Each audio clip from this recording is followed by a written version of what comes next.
Erol Business by Rumeur Publique, le podcast qui fait découvrir les nouveaux livres des éditions Erol avec leurs auteurs.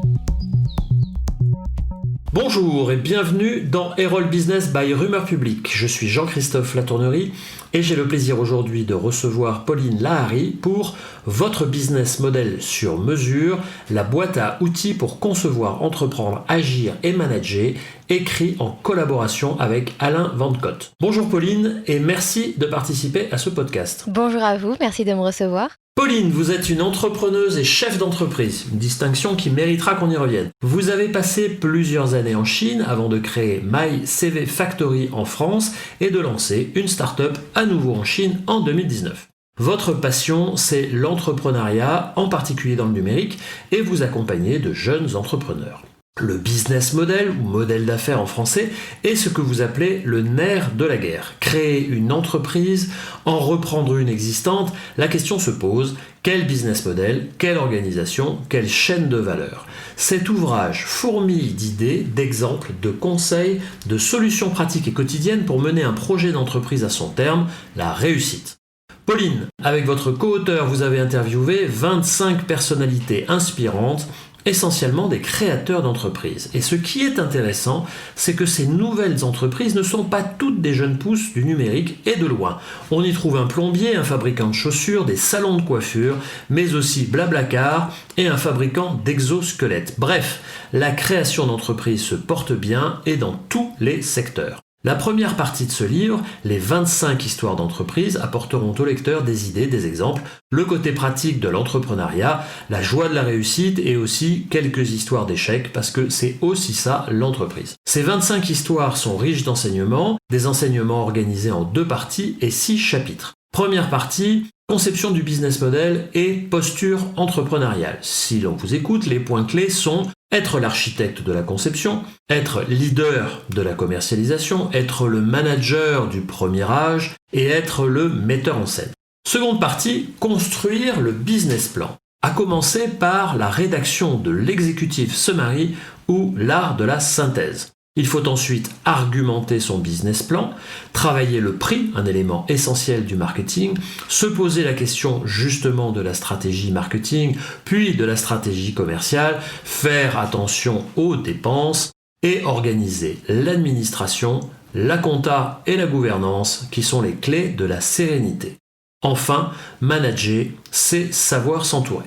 Vous voulez créer une entreprise, vous dirigez une entreprise, un département, une business unit, ce livre est pour vous. Vous voulez simplement comprendre ce monde qui s'enthousiasme pour les entrepreneurs, ce livre est encore pour vous. Vous y trouverez une mine d'inspiration, de conseils, d'exemples et d'outils pratiques et les histoires quotidiennes de ces femmes et de ces hommes entrepreneurs qui se lancent, tentent, échouent et parfois réussissent. Et chaque histoire vous emmènera via un QR code vers d'autres ressources en ligne pour approfondir le sujet et rentrer encore plus dans le détail où se cache le diable, particulièrement en matière d'entrepreneuriat. Il est temps maintenant de poser quelques questions à l'auteur. Alors, chère Pauline, pourquoi avoir écrit cet ouvrage? La littérature entrepreneuriale n'est pas pauvre. Que manquait-il sur les bureaux des entrepreneurs à votre avis? Alors, il manquait pour moi quelque chose de très très concret en fait, de très dans l'exécution. C'est-à-dire que nous, on a voulu suivre ces 25 personnalités et vous l'avez très bien dit, soit c'était des personnes, voilà, des directeurs d'entreprise qui l'ont créé, soit qui l'ont repris, voilà, différents types de secteurs de business et on voulait vraiment avoir finalement un retour sur leur quotidien, leur cœur de métier, les difficultés, les échecs. En fait, on voulait pas de langue de bois sur l'entrepreneurship et on voulait vraiment savoir ce que ces personnes ont connu comme succès et comment elles ont fait pour réussir. Et parmi ces 25 histoires, les 25 histoires que vous nous racontez, quelle est celle qui vous a le plus marqué? Alors, moi, personnellement, j'ai beaucoup aimé l'histoire de Borderline. Donc, ce sont les jus frais et très originaux que Sébastien Petsch et ses cofondateurs ont fondés. En fait, l'histoire pour moi, elle était incroyable puisqu'ils ont démarré un peu bille en tête avec un produit B2C qui n'a pas fonctionné. Et on assiste ici à un véritable pivot 360 degrés puisqu'ils ont complètement revu les bouteilles, leur façon de fonctionner, créé carrément tout le packaging alors que c'est des choses qu'ils avaient externalisées au départ. En fait, ils ont changé toute leur approche pour faire du B2B derrière. Et pour moi, ça c'est un exemple typique d'une entreprise qui est partie très vite et qui avait plein d'idées au départ avec plein d'étoiles dans les yeux. Et puis finalement, se rendu compte que le marché n'était pas forcément au rendez-vous et ils ont su vraiment se remettre en question, changer du tout au tout cette entreprise. Et aujourd'hui, elle fonctionne très bien. Donc voilà, j'admire énormément en fait ce côté-là, savoir se questionner, se remettre en cause pour faire mieux et avancer plus loin. Alors aujourd'hui, on est dans un contexte un peu compliqué, un contexte de crise sanitaire et de pandémie. Parmi ces 25 histoires, est-ce qu'il y en a une qui, selon vous, est plus porteuse de sens dans ce contexte ?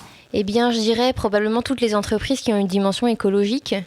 Je pense notamment à Monsieur Moustache, qui sont dans le business de la chaussure, qui ont lancé une action en fait écologique avec des matériaux déjà utilisés. On peut rendre nos chaussures pour en refaire de nouvelles. En fait, pour moi, la pandémie, elle pose question sur l'avenir, on va dire, plutôt écologique de la planète. Et donc, c'est plutôt vers ça que j'ai envie, c'est plutôt vers ces entreprises-là que j'aimerais me tourner. Nespresso, par exemple, aussi, a beaucoup parlé d'écologie dans l'interview qu'on a faite.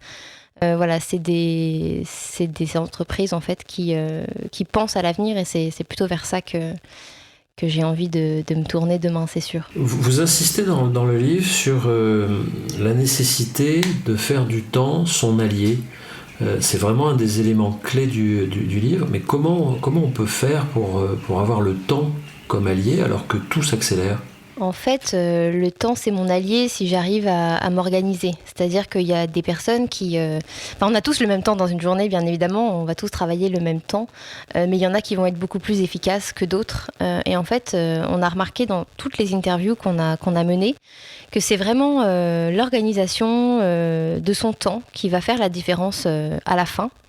Donc c'est vraiment comme un marathon en fait, hein. On doit courir un marathon, on a 4 heures devant nous, il faut courir un peu plus vite que les autres mais dans la durée. Donc voilà, en fait pour moi c'est un travail vraiment de concentration, de savoir optimiser son temps et ça s'apprend, hein, ça ne s'invente pas. Il y en a qui l'ont plus ou moins naturellement, mais si ce n'est pas naturel pour vous, il ne faut pas hésiter à se faire coacher pour vraiment avancer sur ce sujet et s'aider d'outils qui peuvent nous aider au quotidien. Des agendas, un Trello, ça peut être un cahier un peu à l'ancienne. En fait, tout fonctionne tant que pour vous, ça fonctionne. L'idée, c'est vraiment ça, d'organiser son temps pour l'optimiser au maximum et faire en 1 heure le plus de choses possibles qui vont en fait faire la réussite du projet. On va pas passer non plus... faut savoir prioriser. On va pas passer du temps sur des tâches qui, on va dire, sont un peu moins importantes que d'autres. Donc ça aussi, ça s'apprend. Il faut apprendre à prioriser et à optimiser son temps. Je pense que c'est vraiment les points les plus importants qui mèneront vraiment le projet à bien. On est vraiment, je reviens à ce contexte, hein, on est dans un contexte qui est quand même assez particulier et inédit. Est-ce que vous pensez que ce contexte est favorable à la création d'entreprises ?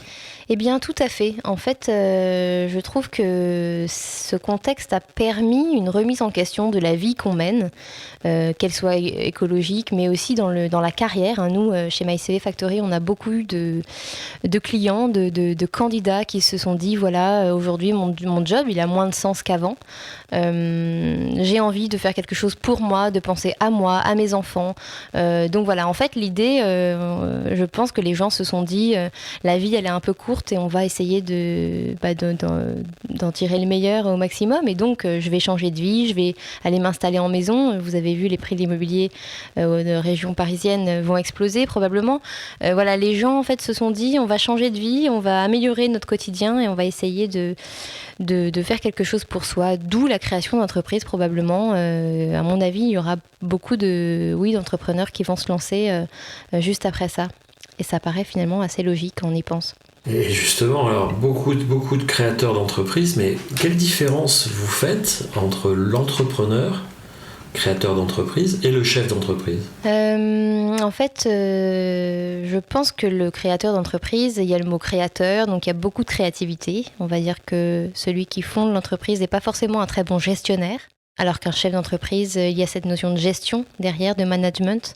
Donc je fais cette différence-là en fait sur la créativité et la façon de gérer son entreprise.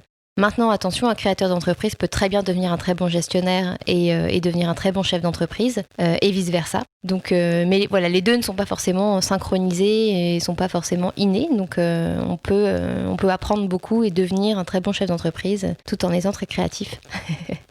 Enfin, votre livre est émaillé de QR codes permettant aux lecteurs d'approfondir sur votre site le sujet ou l'histoire d'entreprise présentée. Est-ce que ça génère beaucoup de visites ? En soi, c'est un business model. En fait, c'est un business model si j'en tire une rémunération quelque part, puisque le business model, c'est avant tout comment gagner de l'argent. Après, on peut dire que c'est une sorte de business model dans le sens où je vais attirer une communauté qui derrière va me générer probablement du trafic sur l'un de mes sites internet et donc évidemment pourquoi pas en tirer du coup un bénéfice derrière. En fait, c'est aussi une visibilité. Ce QR code redirige vers l'interview. Pour nous, c'était évidemment donner un peu d'humain en fait à ce livre et que les interviews prennent vie.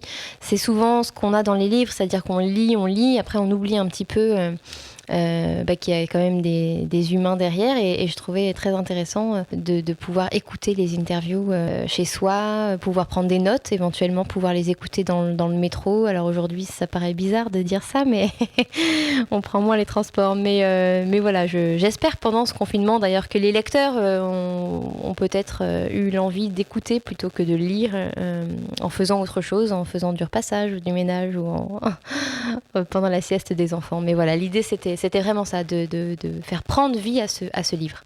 Très bien, mais il me reste à vous remercier. Merci Pauline Lahari.